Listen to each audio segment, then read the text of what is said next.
सभी वैष्णव को जय श्री कृष्ण। कार्तिक कृष्ण पक्ष की एकादशी को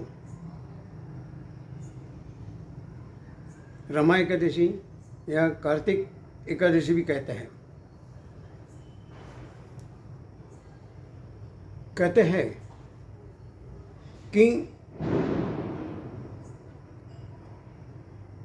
अगर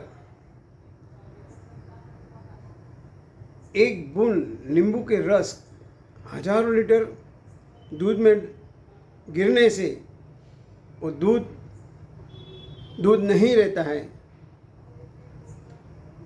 और उस दूध का दही बन जाता है या कुछ बिगड़ जाता है। ठीक उसी तरह हमारे जीवन में भी एक गलत विचार, गलत कदम, ये गलत निर्णय हमारे पतन के लिए कारणीभूत बन सकते हैं। कहने मतलब हमारा जो सफलता का आधार स्तंभ है वो हमारा विचार है और हमारे जीवन के लिए बहुत महत्व है। इसके पहले भी हम कई बार देख चुके हैं कि एकादशी कहने से यही होता है, एलर्जी जैसा लगता है कि नहीं, एकादशी करने से हमारी तबीयत बिगड़ जाती है, एसिडिटी बढ़ जाती है। एक हमारा गलत विचार बन गया, भ्रम हो गया। डॉक्टर कहते हैं कि 21 दिन का तुम सिंपल खाना खाना था, हम खाते हैं, तब आपका क्या होता है?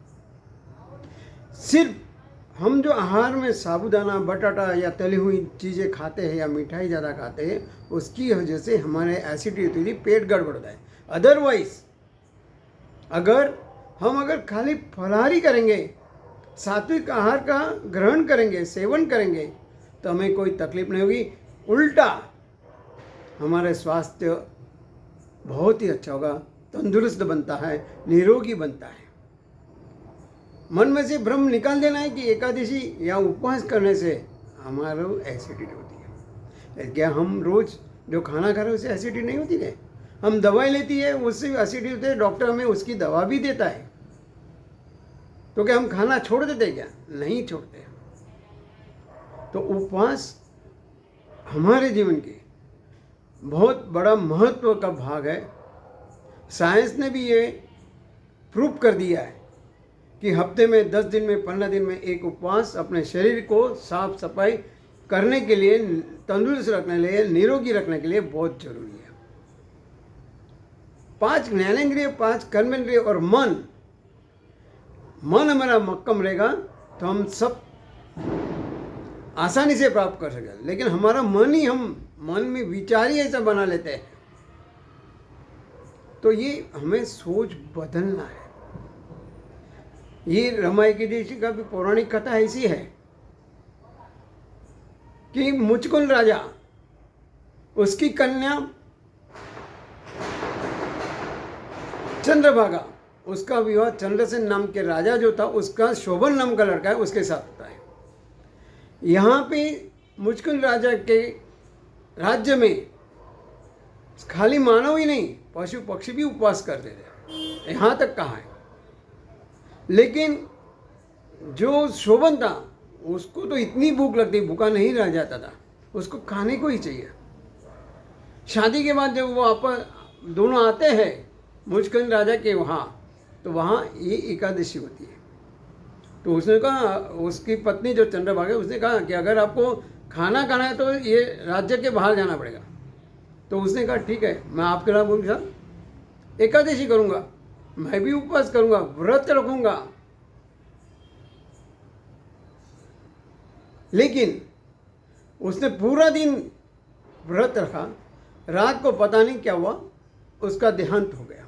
दूसरे दिन का सूर्योदय नहीं देख सका।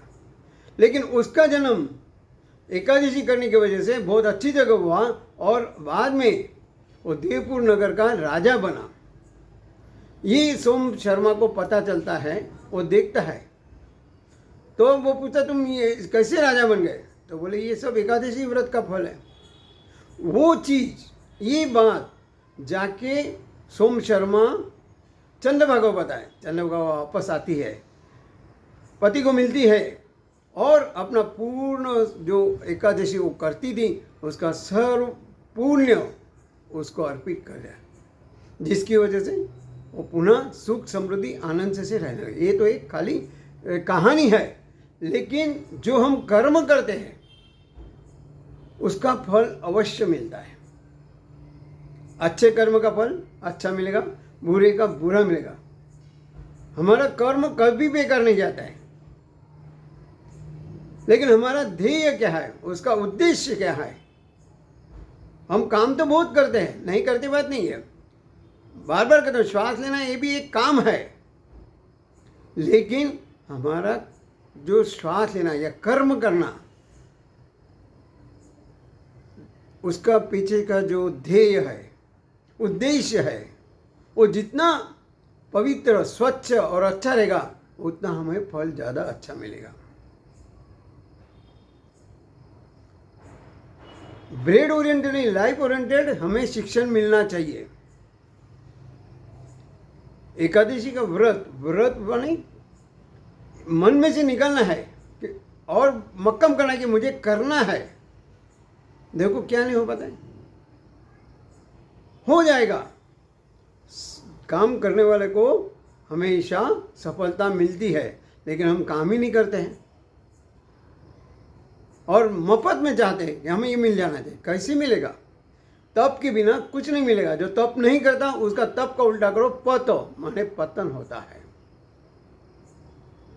अच्छा उद्देश्य रख से तप करोगे तो अच्छा फल मिलेगा, बुरा अगर करेंगे तो उसका बुरा फल मिलेगा।